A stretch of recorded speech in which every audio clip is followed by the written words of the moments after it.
The views and opinions expressed by the Loft Party Podcast panel participants and guests do not necessarily reflect those of the Good Times with Good People company, the host, or its sponsors. Just not getting it. Welcome everybody out there in podcast land. The Good Times with Good People company proudly presents the Loft Party Podcast, where it is always about good times, good people, and good talk. Now that you've received your invitation, the best way to let us know that you're in attendance is to download the party or become official by joining us on Facebook, subscribing on YouTube, iTunes Podcasts, or Google Play Podcasts. Good. Thanks for joining us. Grab a cocktail, light a cigar, or whatever you like to smoke. Share us with your friends, and make yourself at home. I'm your host and moderator, Rio, and let's introduce today's panel. So welcome to the Loft Party Podcast. I'm your host, Rio. Today on episode 64, but it's right there on tape.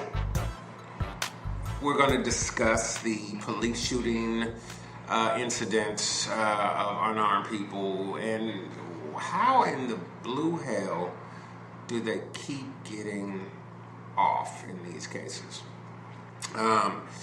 Before we get into important things, let's get into important things.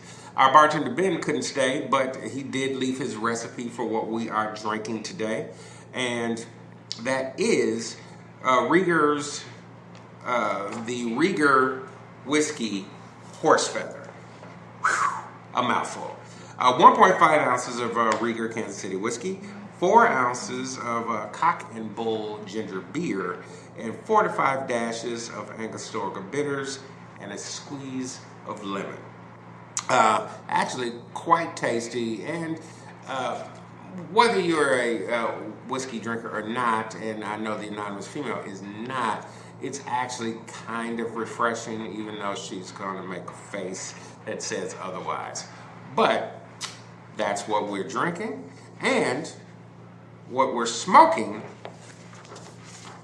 is the Camacho Connecticut. The Camacho Connecticut is smooth and it features an Ecuador Connecticut wrapper. It has a sweet and spicy flavor. It's well balanced with earthy hints of nuts and cedar and touches of pepperiness and citrus. The result is a full flavored cigar that is pleasantly medium in strength. In podcast land, this is truly creamy and an enjoyable smoke. That sounds like it would be great with the Horsefeather, the ginger beer, and Absolutely. whiskey. Like, that just sounds awesome. Absolutely. Too bad I don't like cigars or whiskey. Hey, but you're in a room. But you're in a room with two guys that do. I do recognize that does sound like a great pair. And before we move on, let's introduce today's panel. Of course, we got our returning champion, Chris O'Connor. He's the co-owner of Liquid 9 Entertainment, as well as some other ventures here in the Kansas City area, and the anonymous female, because she doesn't want you to know her name. And before we get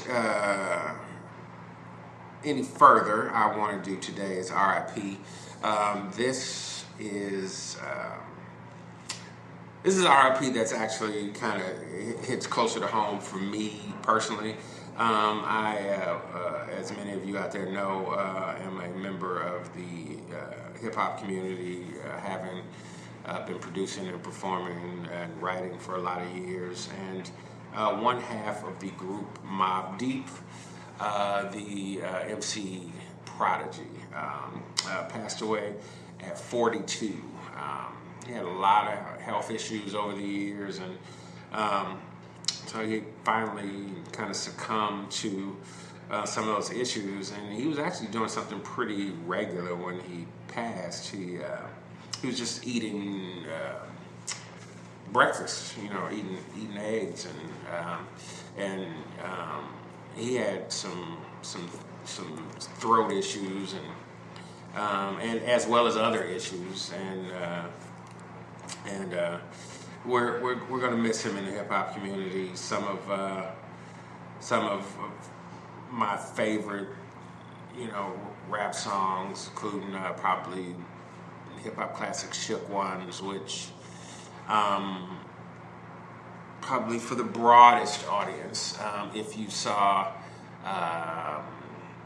8 Mile, the scene where Eminem, he goes in the bathroom and and he's super nervous and throws up and all of that. The song that's playing in the background is Mobb Deep's "Shook Ones," and actually that beat comes up in that movie quite a bit. For people to rap over, it was just an incredible track as well. But with that, unless somebody else has another RIP that I didn't catch this week, I think with that, we'll be right back. Hey, you can search for the Loft Party Podcast on iTunes Podcasts, Google Play Podcasts, and on our Good Times with Good People YouTube channel. You can follow us on Instagram and Facebook, tweet us on Twitter, and if you like the content we provide, donate to us on Patreon. www.patreon.com/Loft Party Podcast. You can find all of our links below. And now back to our regularly scheduled program. And we are back. Before we get too deep, let's play a quick party game. So, today's party game question: what drains you or zaps your power? Or what or perhaps who is your kryptonite? And I will accept an answer for either or both. Let's start with our returning champion, Chris O'Connor. Let me think about it. So for me, it would be napping. When people take naps in the middle of the day, I know a lot of people find them recharging and refreshing. They destroy the rest of my day. I never wake back up. I can't do anything else. And if I don't stay generally in some sort of constant activity, then I just get wiped out and want to do nothing but go to bed. Yeah. So I can't sit around and do nothing. I can't not nap, especially in the middle of the day. I just feel like I'm missing stuff. So napping has always been a killer for me. I think as I get older, it's a killer for me. Or maybe it depends on the day. But yeah, generally, if I take a nap, I'm either grumpy or I don't want to do anything else. I just want to lay around and... Naps. But they say the ideal nap is 20 minutes. But most people don't do that. Yeah, well, yeah, usually if you want to take a nap, you're like down for an hour or two. Yeah, like to me, you might as well just go to bed for the night. Yeah.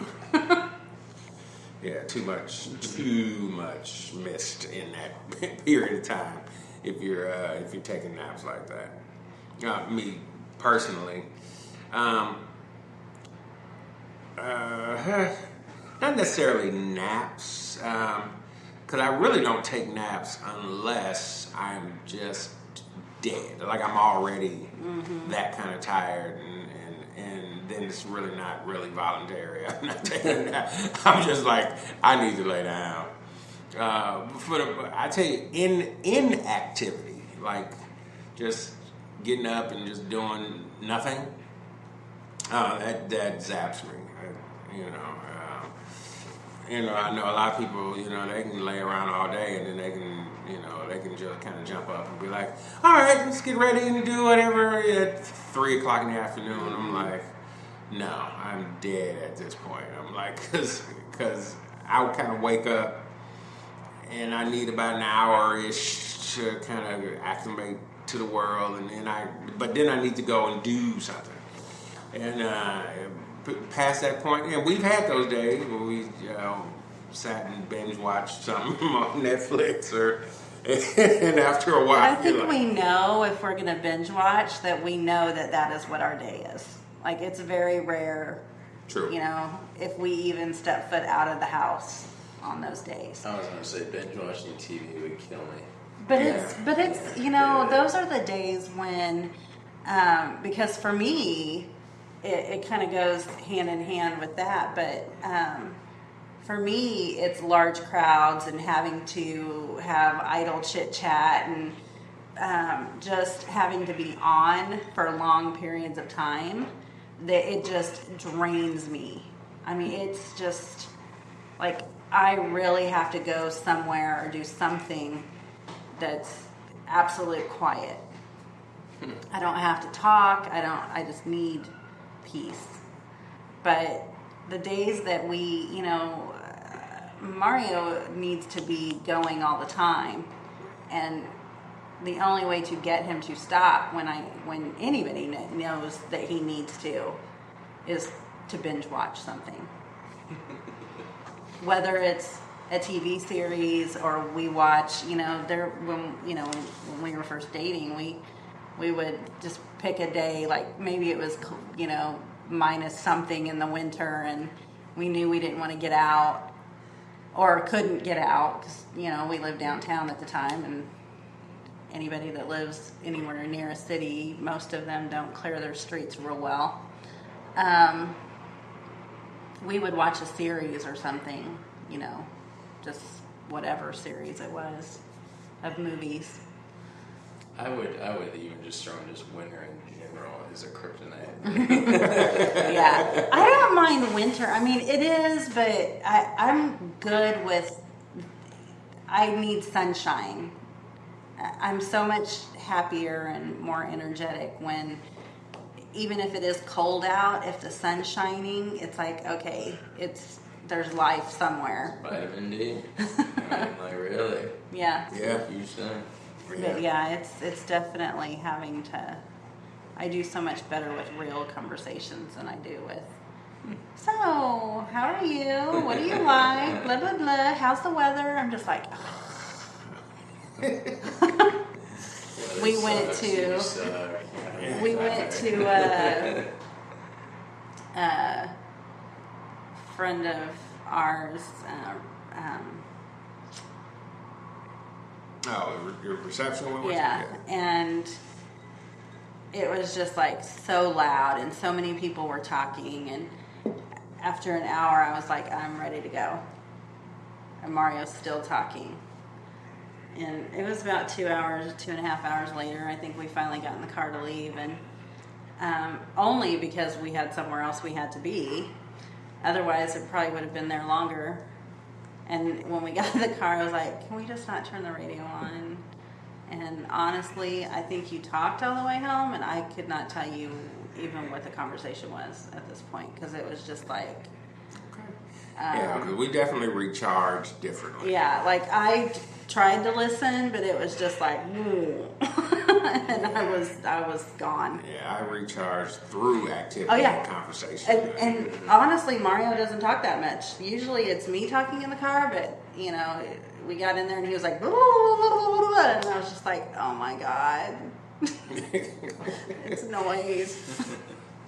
Anyway. So, yeah, but the radio wasn't on. That's my kryptonite. Okay. I guess with that, we'll be right back. Hey out there in podcast land, we would not be doing our duty if we didn't acknowledge the sponsors of the Loft Party Podcast, the Majestic Restaurant and Jazz Club, and the Majestic's Pendergast Club. The Majestic carries on Kansas City's tradition of great food and jazz. Let them show you why they are the classic Kansas City steakhouse experience. 931 Broadway, just 3 blocks from the Kansas City Convention Center. J. Rieger and Company, a Kansas City distillery.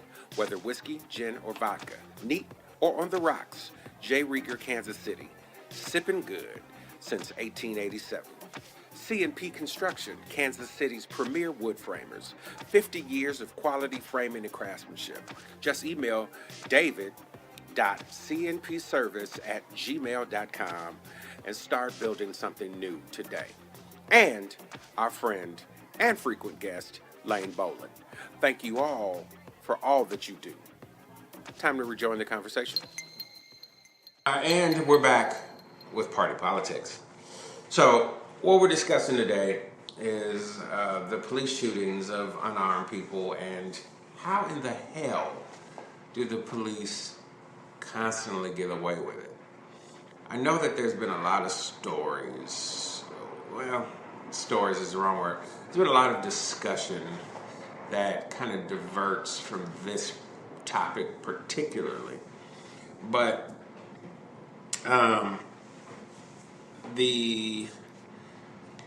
without kind of diverting on to other topics or, well, what about this? You know, I really kind of wanted to go into this particularly and unpack this particularly because, you know, I know probably from Chris's standpoint, you know, because he's kind of our historian on the panel, and historically, you know, there's probably a fair amount of, you know, data to say that, you know, there's nothing new under the sun. I would agree. And but I will say that I think my issue, and probably a lot of black people in particular's issue, is that we're now seeing a lot of it actually caught on tape. And, you know, probably going back as far as the, you know, Rodney King incident. And that was, of course, 91, 92. Seeing these incidents caught. Yeah, but I'm just saying, but seeing things caught on tape. Yeah, right. But the way that tape, the tape that most people saw wasn't even really the tape. Yeah, it wasn't the full tape. No, it was. That's the danger that we ran into. Yeah. Which is the reason, actually, that. But I guess you could look at it. And I cannot remember the man's name, but the guy that. At what point? If you. Not necessarily looking at Rodney King, but I can't remember the guy's name who was actually running away from the police when they shot him 4 times in the back. Yeah. At what point do you not become? Is it the Ferguson kid or which one? No, it wasn't. It was I want to say it was in Atlanta, but I could be. There's one in Cleveland. But they show somebody. It was like you see the whole thing, and he's 50 feet, if not more, away from the cop. He's running in the opposite direction. There's nothing in his hands, and they still shot him in the back. Like, at what point, even if he had a knife or a gun or something, he's no longer even, he's running away from the cops. Well, like, at what point? If he had a knife or a gun, then a cop. But at what point is it okay to? No, I don't think so. I don't necessarily think that that's true, because you're not actively running at them. You're actively running away from them. So you're no longer a threat. You are a threat. You're just. How are you a threat when you're running away from someone, though? You may just not be a threat to that individual cop. That doesn't mean you're not a threat. Okay. Anytime you're running this somewhere particular with a knife case, or a gun, they were in a park. Nobody else was around other than the person that was behind. I'm saying. This is why I don't like specific one-off examples where we use it to make a golden rule, which I always feel is the wrong way to go about approaching these things. If you are running somewhere with a knife or a gun and you are running away from police, in which I can understand legitimate reasons to run away from the police, I'm going to say there's not a ton of them if you got a knife or a gun in your hand, but generally, you know, let's assume there was a legitimate reason, you become a threat to everybody else that's around. You know, and that's where you start to run into a problem. And I'm not going to excuse shooting somebody 4 times in the back, but I also am not going to excuse that he was unarmed entirely. But yeah, I agree with you that, you know, it seems you would think, just like we've had other conversations, that you would think the statistics are on the rise and this is this huge problem. It's just becoming a more publicized problem. In fact, there's probably infinitely less in terms of statistics, which would be interesting. I think they used to get away with it all the time because there was no tape. Yeah, oh yeah. You know? Yeah, in fact, I pulled up a few statistics because I knew we wind up in the statistic conversation. So there was a study done in San Diego in 2014 that says when drivers are visible, and in particularly their race and ethnicity is visible, black drivers were nearly 20% more likely to be pulled over as part of a discretionary traffic stop than white drivers. That's my kind of first statistic. I pulled quite a few statistics out because I thought it was interesting. Among males aged 10 years or older who were killed by police use of force, the mortality rate among non-Hispanic, Black, and Hispanic individuals was 2.8 for Black and 1.7 for Hispanic, times higher than their white counterparts. I found a few things that I just thought were really interesting. The rate with which police use force on blacks is 3.6 times higher as the rate on whites. Checking the back of some of these because it was I was finding all kind of crazy stats. According to the data, this was done in 2009. Out of all violent crimes in which someone was charged, Black Americans were charged with 62% of robberies and 57% of murders and 45% of assaults in the country's 75 biggest counties, despite the fact that Black Americans make up just 15% of the population in those places. You know, well, that right there, to me, screams a level of bias that goes kind of unspoken, which I think is the reasoning that I wanted to really talk about this particular subject.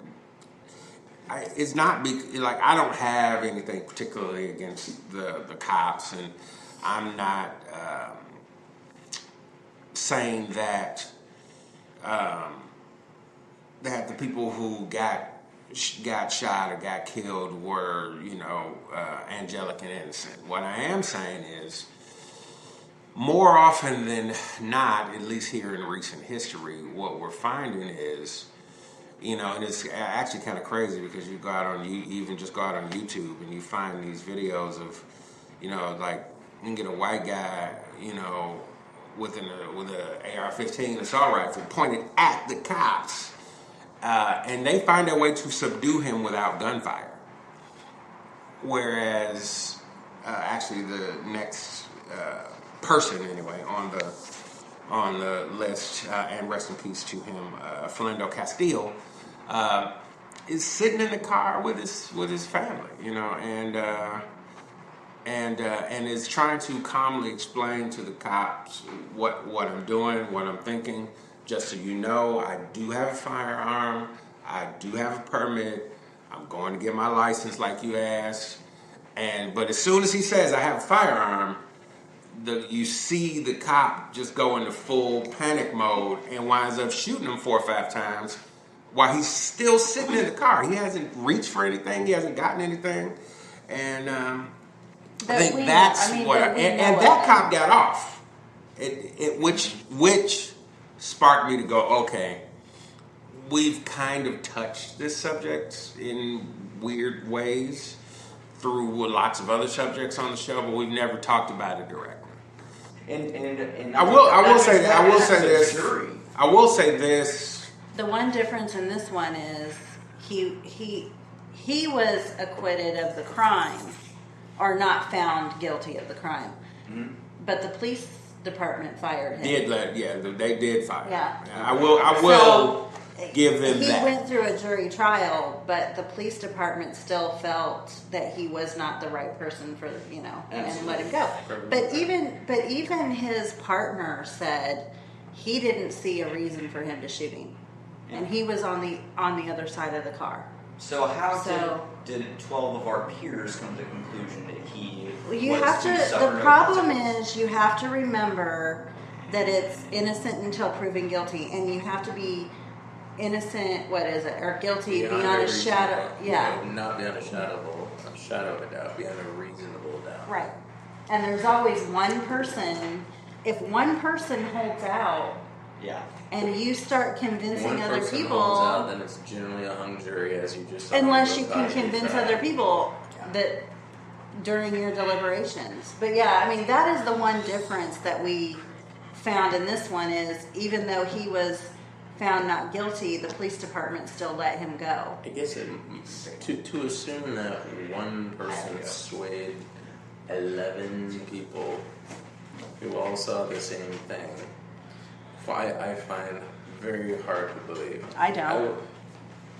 I do. I mean, like, you're assuming that there's 11 people without any moral conviction, but there's one person who stood and convinced 11. No, I think that I think that it is hard to, I mean, even when I was in high school, I had to take a criminology class, but our teacher had sat in on a murder trial, and it was, he said it's the hardest thing you ever have to do to hold somebody's life in your hands and say that they are, so even though you may feel they're guilty, you don't want to be the one to say, I'm going to sentence you to whatever the sentence is.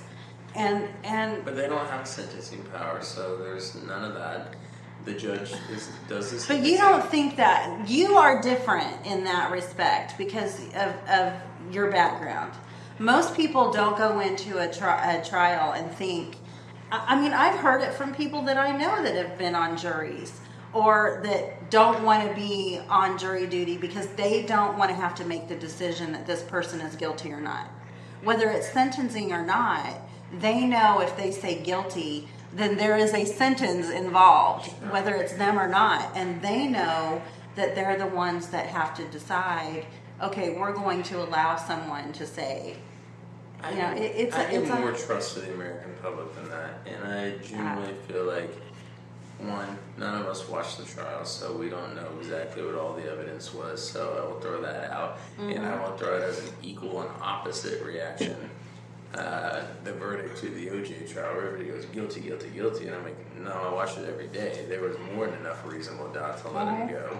So sometimes they do it right. I think juries take their responsibility very seriously, you know, for the most part, and I'm willing to give some sort of latitude until I hear them explain what was missed that I don't know because I wasn't in the courtroom. Yeah. But when all you do is live on Twitter and headlines and stuff like that and these short little stories that are increasingly more and more one-sided, you know, it makes it a very dangerous place to be. Well, and Mario and I have talked about that you want to believe in your heart that this person was wronged, but you don't know all the facts. And you only know what the lawyers and the media are willing to say. And we know that lawyers will spin, I mean, it's their job. Yeah, they spin things for their client. Yeah, of course. You know, and the media spins things the way that we they also want don't their... know what the judge excluded from the trial. We don't know any of Right. those things. I mean, all those things make a difference that for legitimate legal reasons are actually there to protect the innocent far more than they're there to try to convict the guilty. And I so get... this is where people, I think, go a little bit south. They go, well, this seems so obvious. I don't know what the judge allowed and what he didn't. I don't know what legal arguments they were allowed to make and not make, but I will say most of the time evidence is excluded or a particular legal line of defense is excluded. It was designed to protect people that were innocent, not to convict people that were guilty, and which I think is a better system. I totally get what you're saying. I don't disagree with it.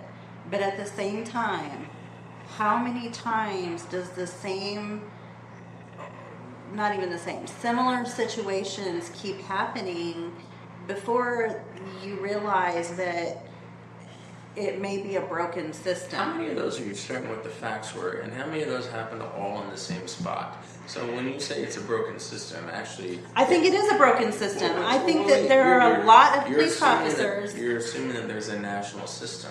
I'm not saying there's not. In fact, Kansas City is the only city left major city without control of its own police department. So the assumption that there's actually a system... Isn't there a reason that they don't have control of their own police department? No, you know why they don't? Why? It goes back to the mid-30s when we had Don Pendergast, who was actually our crime boss, who, Irish, political corruption, etc., classic case. But he put Johnny Lazia, who was the head of the Italian mob, as the head of the chief of police. And so then, a couple of years later, you had the Union Station massacre, and people decide, you know what, maybe it's a really bad idea to have a mobster be the head of the police department. The state's going to take control of the police departments in Missouri. So that's what happened. So it wasn't something that happened recently or anything else. That was the reason. Yeah. I hear the points being made, and I have to say something that I don't normally say. I have to say something that Chris normally says. I just disagree.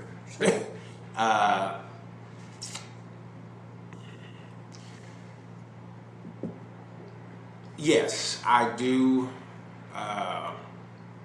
I do recognize that from a purely legal standpoint, all of these things make sense. But just from a purely emotional argument, which I normally don't make, but from a purely emotional argument,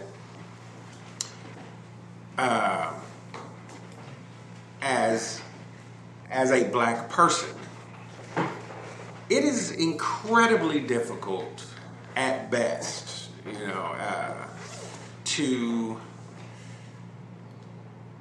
and I'm not just talking modern history. I'm talking about American history at this point. Sure.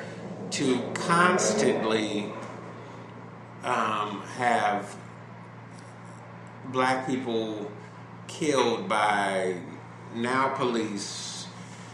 Before that, just lynch mobs. Before that, plantation overseers. And it seems as if the system is not set up to give a good goddamn if we live or die. And I think that's where the frustration really comes from. You know what I'm saying? The historical frustration, I completely understand. And if you went through all those things, I'm with you 1,000%. I'm saying we're talking about right now individual incidents in several different cities. There is no national system. No, you're right. You're absolutely right. And so you have to assume that people all over America somehow share this viewpoint. And I find it hard to believe. And again, maybe this is a bit of... No, actually it's not. There are people. There are super racist everywhere you go. I will give you that. But I also think it'd be difficult to... Every time you stop somebody, you don't know what the hell's going to happen to you. Most major big cities, crime reduction efforts focus on individual neighborhoods. And absolutely. These neighborhoods. A lot of, which is actually... Okay. Yeah. We just proposed this in Kansas City last week. Yeah. This was our solution to cutting down on crime in Kansas City, is to take people off of traffic patrol and put them into the most dangerous neighborhoods of the city and see what happens. Well, didn't we talk about that last week too? About don't put people in areas that they're scared of. Right. If all you do is write tickets all day, right? Exactly. And all of a sudden now you're a patrol cop. So out there in podcast land, we actually do have at least. We don't always have, but we do have at least one audience member today. What's your name, my man? My name is Jordan. What's your last name? Jordan Bradbury. Jordan Bradbury. Jordan, I'm going to deputize you, and I'm going to bring you into this conversation. Why? That's cool. Because deputize might be the wrong word. Yeah, it might be the wrong word. But being the other black person in the room, right. You may be able to chime in on at least the emotional part of it, if maybe not some factual parts of things. For sure. So please join us. Yeah, there's crap on that shit. And so I was reading in this in an article. It said that up until 2014, they don't. It's a simple and important question, but until this year, which was 2016, the shocking answer is we have no idea. It's how many people are killed by police. There's no central authority systematically keeping track of killings by law enforcement, and police in most states are not required to report the use of lethal force to anyone. yeah, I mean, what So- statistics we do have, what I could find was like FBI investigation. That's what I was going to say. The FBI annual crime report does keep track of homicides reported by police as justified killings by police as defined by the FBI. Justifiable homicide by law enforcement means the killing of a felon by a police officer in the line of duty. So They don't have to say if it was. and also they are responsible for self-reporting. Yes. And they change what the Right, statistics that's are. where this goes. It's like It's they have to ridiculous. rely on what each department or each city or whatever decides that they're going to release. Yeah, and that alone is problematic. I mean, look, at the end of the day, it's okay. Perfect example, how he creeps into everything, I don't know. But our president, it's voluntary for you to give your tax returns, even though every president in the modern era, I won't say every president, but every president in the modern era has given them. But since it was voluntary, he didn't give his because he didn't have to give his. That to me is okay. So I see a couple problems. One, you have the police department's self-report, which to me is a problem. So you decide what you're going to report and if you're going to report. Well, and it says in this article that justified and unjustified is relative. You know, To the police force. Yeah, because of to course. them, justified is a generic murder, and there's no. I mean, like, why would they need to report on it? It was justified. Exactly. And and unjustified is hard to prove because it's the police department that decides it. Exactly. So It's like that is the type of thing to me that is quite different. That's problematic. Because if that's the case, you know, like if something happens and I go on trial, that's like me saying, okay, I am going to pick my jury, I'm gonna pick every 47-year-old black dude from Southside Chicago because they'll understand me best, which is awesome, but legally that could be problematic because they may understand me too well and they may let me off with some crap that I shouldn't get let off for, and which is why we're having this conversation in the first place. But I do want to get to some of the reasons of how we got here. I'm down to hear your initial thoughts just in general. Yeah, I'm trying to listen in and kind of bring myself up to speed. Okay, so I will say he came in after we started our topic, but I will say this. So our topic today is police shootings of unarmed people and how in the hell do they keep getting off? Do the cops keep getting off for it? And we kind of touched on Philando Castile and as far back as at least Rodney King. So we're not necessarily talking fully historic, but we are talking in the era of being able to be caught on camera for it. You know, like how is it that, you know, cops aren't being prosecuted more when they're caught on camera doing it? But I will say, in Chris's defense, and Chris comes from a family of lawyers, let's just say that, so he understands the legal system a little bit better than most people. We don't know what is allowed or not allowed in the courtrooms, we don't know. If you're not watching the trial, you don't know what the jury makeup is, you know. So there's a lot of things that play as to why they could be getting off. But I do have another question, and that is, it seems to me that, because this is happening across the country, you know, it doesn't seem to be localized to one city or whatever, or one state, or, you know, like, do we have real training issues? Like, it seems to me with the war on drugs, we militarized almost a lot of our urban police forces. Right.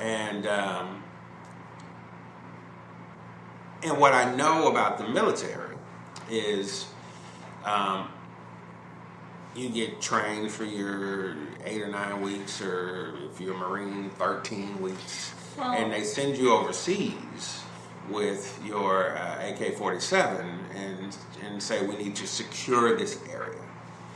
Now, what happens when you secure this area is you're not policing that area, you're occupying that area for your ends. You're not occupying it for just the citizenry to be safe. You're occupying it so that you can be safe and you can operate in that area the way you need to operate in it. Well, it seems to me that we've done that to American cities at this point. And so before I go any further with it, I want to throw that to the panel and see what the feelings are. I think I'd say this. I think that regarding the training protocol and the just downright readiness of whoever is in charge of policing that area, where's the line on the actual accountability to make sure these individuals have psych checks, to make sure their background is, in essence, clear, or that they have a proven track record of choosing right versus wrong in higher pressure situations. Because in my humble opinion, and just based on what I know, you rarely see like highway patrolmen, sheriffs in these same issues with essentially fearing their lives in a traffic stop and opening fire. I guess why is that? That's a good point. Do they have a training that is more intense, or they go through a different vetting process, or what have you?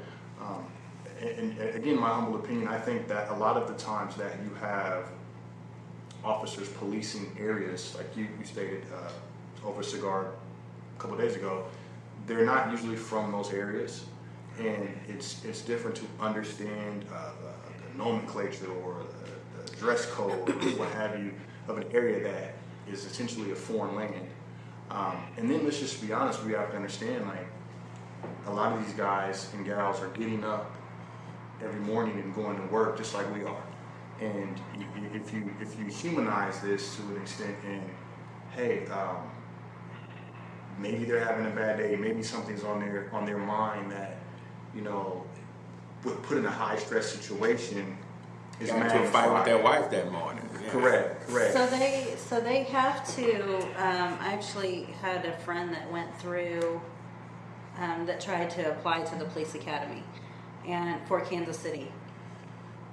they do have to go, and this is just trying to get into the academy. Right. They do have to go through a memory test, a physical test, a psych evaluation. There's 4 parts to it. I don't remember what the other part is. But they don't have to do that again. Like once you've been cleared and the psych, I think, is the last piece that they do. Yeah, and then once you're good to go after that. Yeah, Okay. so once you become a police officer, you make it through, that gets you into the academy. Then I can't remember how long police academies are. I want to say they're a year, but I can't fully remember. And there's at least 5 movies. Yeah, this is true. Right. At least 5. And some human beatboxing. But once you make it past that, like the only thing you have to do to continue is you have to pass a physical evaluation every year, and that evaluation is walking a mile within a certain amount of time. Wow. You don't have to run. That's why you have a lot of overweight cops. It's just like there's no other, process to go through every so many years. Maybe not every year, but to me, you should have to go through a psych evaluation. Yeah, every couple years. Yeah, they have it's firearms. They have to qualify every year, and they have to walk a mile within a certain amount of time. And But I think to kind of your point of Yeah. why sheriffs and highway patrol, I think they're not in urban situations as much. And I shouldn't say urban. They're not in neighborhood situations as much. They're out on the highways. They're out in rural areas. They're out in places where you don't typically see. Most people on a highway aren't getting out and shooting people randomly. You just don't see the same type of behavior in people in those situations as you do in neighborhoods and in city areas that local cops do. that makes sense. And to play devil's advocate, you'd almost want to say, well, if they are in situations like that more often, and they are, prone to dealing with violence and erratic shooting and whatsoever, shouldn't they have a little bit more poise or be guarded and understand how to handle a high pressure situation or situation? I agree with that. I think that you should have the level of training. I don't know how they decide who's going where, what neighborhood. I know that most cities in Kansas City, you have to live in the city that you work for. Right. But that's a large area. That whether it's Lee Summit, Independence, Blue Springs, whatever, you have to live within that city limit. But look at Kansas City. I think one of the things that you point out that has been proven statistically to make an enormous difference is actual neighborhood foot patrols of people that live in the area, that actually know the people. Right. Yeah, live in the actual neighborhood that you. Friends. Yeah, you met the grocery store. Yeah. We've talked about that many times up here. It's a real difference when Officer Brown patrols this area, but he also lives in this area. So when he sees Johnny misbehaving, Right. He's gonna call his mom and have his butt whooped. Exactly. He's not thinking like oh my God, I'm fearful of my life. He's thinking, Johnny, sit down, sit. I'm finna call your mama. Right. And kind of back to my point earlier is, having a bad day for an officer, does that make it right to shoot someone? Unequivocally, no. It's just, in that situation, there is no rule book. There is no, this is what you should do. And on any stage of this thing, it's almost, if the line is, if you're in fear for your life, then you protect your life. How does one quantify a fear for one's life? It's that can be a number of things. Yeah, because that always seems to be what the argument winds up being, right, that equates these officers. Why does it have to be deadly force? When did and I get, maybe somebody's on drugs and they're not going to be as prone to stop if, you get shot in the arm or the leg or whatever. But why does it always have to be deadly force? Well, from my understanding, I've always been told that officers are trained to kill. I mean, if you draw your firearm and you have to use it, then you're trained to actually kill. Because, I mean, there's officers that wake up in the morning, go out in the field, and they don't come home at night because of whatever may have happened. And with that in your mind, with, like I said, just bringing it back to the human standpoint of, these officers and these ladies having children, wives, kids. I mean, that's on their mind as well every time they strap up to go to work. And not defending anyone or any party, but it's with that sort of pressure, as it is when you walk out the door, you don't know that it's going to be your last. I mean, I don't have that type of pressure in my job, and I'm sure a large percent of people that go to work every day don't have to wonder, hey, will I come back home at night? So I think that, coupled with an intense situation, coupled with a group or a demographic that you really have no genuine understanding of a foreign land. I mean, there's some areas, if you go east of Truce and you don't know what's going on, it's like, well, let me hightail it to the first intersection and get out of here. So I think all of that, coupled with the most important, where's the line with your authority and my dignity and my respect?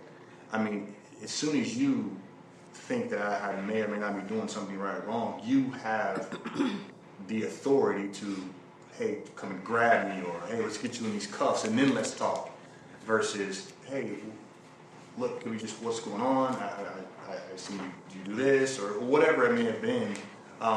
What's the line, with that? I think that it's almost, hey, proven guilty automatically. Well, and it's like, are you afraid to even have a conversation? And if you are, then this probably isn't the line of business for you. If you are afraid to actually say, I can't have a conversation with you unless you're in handcuffs, that's a problem. Right. I would throw this, which I think is weird and I think makes a similar point to what both of you were saying. I find it awkward that it's generally white cops shooting black, teenagers for the most part. Why isn't a black cop scared to stop a white dude in the neighborhood? I mean, they generally are just as crazy and have as many guns as now. And I think that's really does kind of speak to my point. It's okay, so. Well, it's white officers, because the one lady, it was a female that shot that guy that was in his truck. Sure. That's what I'm saying. That's my point. Yeah. Like, if it's fear and unfamiliarity and all these things are done in the neighborhood, and I agree that is a huge part of it, a large part of it. If I was a black cop in Leawood, I'd be scared out of my mind to some degree, because there's a lot of crazy white people in Leawood or Raytown or wherever you want to go. Right? I mean, I would have the same, I don't know if I'm coming home kind of thing too. Right. I mean, I've been to Chiefs games. They're not always that fun. Actually, I think right there is where we have to put a pin in it this week. But we are definitely going to do a part 2 of this, and we're going to talk, and in that part 2, we're going to talk specifically about how race ties to it, because I think that question of why isn't it just as bad in reverse speaks to kind of the overall problem. But with that, we're going to have to stop this section of the podcast and stop talking about party politics, and we'll be right back. Hey, you having a good time? Let me introduce you to a couple of my media brothers. First, www.americathemixtape.com, a cipher on American politics, society, and culture. And where'd I get that mixtape? Of course, www.cornerbodega.us, purveyors of urban culture. Come on, let's get back to the party. And we're back, and before we get out of here, we're going to talk about today's sugar honey iced tea. And for those that don't know, these are things that I, or a member of the group, have found that are really cool, aka the shit. And today's sugar honey iced tea is pickleball. So, a few weeks ago... Chris is like, what? Yeah, yes. I used to have a pickleball court in my backyard. So, full disclosure, up until a few weeks ago, had never heard of pickleball. No idea what this was. Wound up going and playing pickleball with my job, and then the anonymous female and I and some family members, we all got together and we played pickleball over the weekend, and we had a ball, and just We so didn't you, play it like... yeah, we didn't. We tried to keep score, and we were just like, screw it. Yeah, we didn't really follow any rules or anything. We just kept it on the court in the area it was supposed to be in. Yeah. Like we didn't. So, pickleball. Here it is. Thank you. Pickleball is a paddle sport created for all ages and skill levels. The rules are simple, and the game is easy for beginners to learn. You can develop pretty quick. It's pretty fast-paced and fairly competitive once you get experienced players. So it combines elements of tennis, badminton, and ping pong. And you play it on a badminton-sized court that's slightly modified with a tennis net. And you play with a paddle and a ball that's kind of like a wiffle ball, so it's got holes in there. Similar to ping pong paddles. Yeah, like oversized ping pong battles, and you can play it doubles or singles. I found, and anybody else in the room who's played pickleball, please chime in. But I found that actually pickleball was actually really fun. And I talked to a friend of mine earlier today who, I'm originally from Chicago, and so is he, but he had spent some time living in Mississippi for a while, and to quote him, man, they be playing pickleball down south. They got leagues and everything. So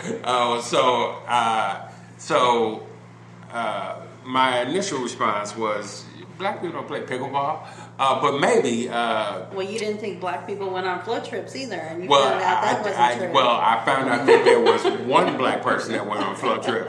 I don't know if it's still true that black people go on float trips, but if that one young lady who went on a float trip is listening, you're an anomaly, and I would love to talk to you further in depth about your float trip experience. But what did you think about playing pickleball?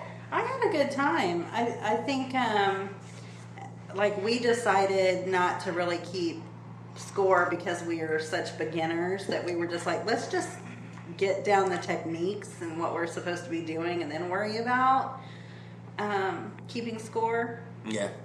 But I thought it was fun. It was a good exercise, and my nephew was the youngest one. He was 13, and then my sister-in-law was the oldest one there. So she's quite a bit older than that. But it's even fun to watch. Like, my parents can't play, but they came and hung out and had fun, and it was a good time. We had a good time. So you say you had a pickleball court in the backyard? It was an accident that it was just there when you got the house, but it was really like 3/4 of the time is a basketball court. Ah, okay. And then my sisters played tennis a lot. Oh, okay. Now, and so it's not quite big enough to be a real tennis court, right? So they just put up a net and we'll call it a pickleball court, and we had the little paddles and stuff. Oh, cool! It was super fun. Yeah. It was very fun.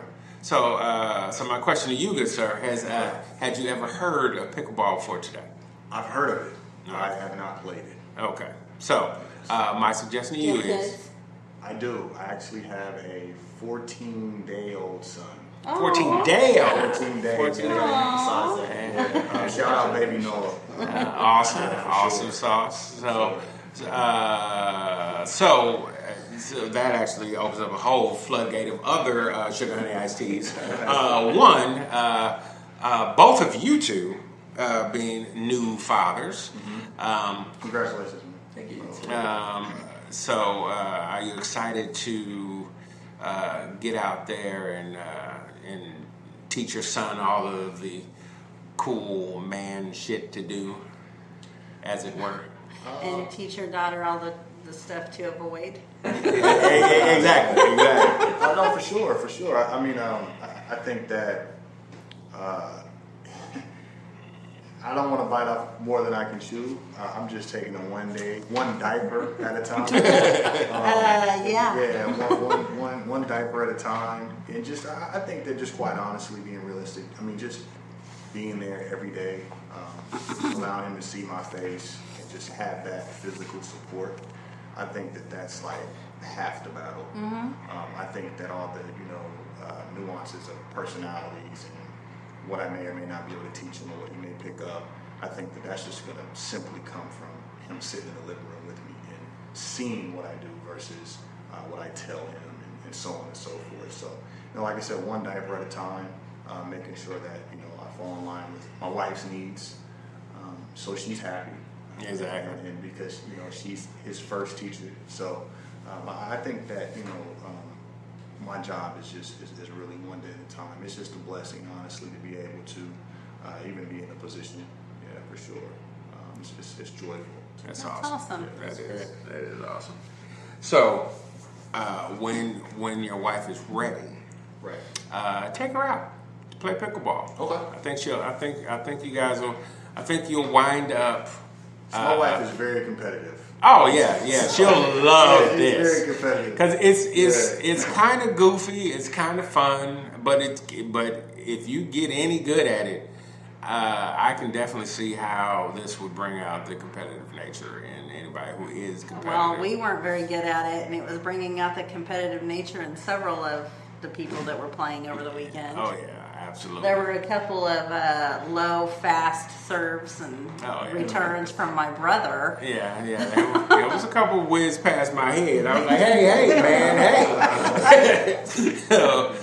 I don't know if you've seen it, it's, or where you live, but there's a Chicken and Pickle over in Northside. North Kansas City. For some reason, I'm thinking Westport, but Yeah. Well, there was. Well, maybe I was thinking the shop right, but they didn't put one in the other day. It's if you go. I think there's one in Leawood, and there's one, not Chicken and Pickle, there's a pickleball place in Leawood, and then Chicken and Pickle is on Burlington. Burlington. Right before you get to Armour. okay. Going that direction north from of the here. river. Yeah. Yeah, it's like I said. It's There's pretty, other stuff there to do too. They have an indoor and outdoor court, and it's it's a the bar indoor restaurant. is really just. It's got these huge garage doors that open, so it's just covered. So it was nice because it was sunny on Saturday, but we've had the breeze and not the sun beating down on us, so it was nice. But they have Connect Four and washers and cornhole and all these other games that you can play, and it's a full. They have a food and a full bar there, so it's a good. It's a weirdly fun spot. It's a good casual date. Yeah, or couples or whatever, however you want to do it. Okay. Yeah. Yeah, well, that I wasn't expecting, but I thought it was the shit. Yeah. And with that, I'm going to end this podcast in the way I end all podcasts, and that is with the toast that started it all for me, and that is to good times with good people.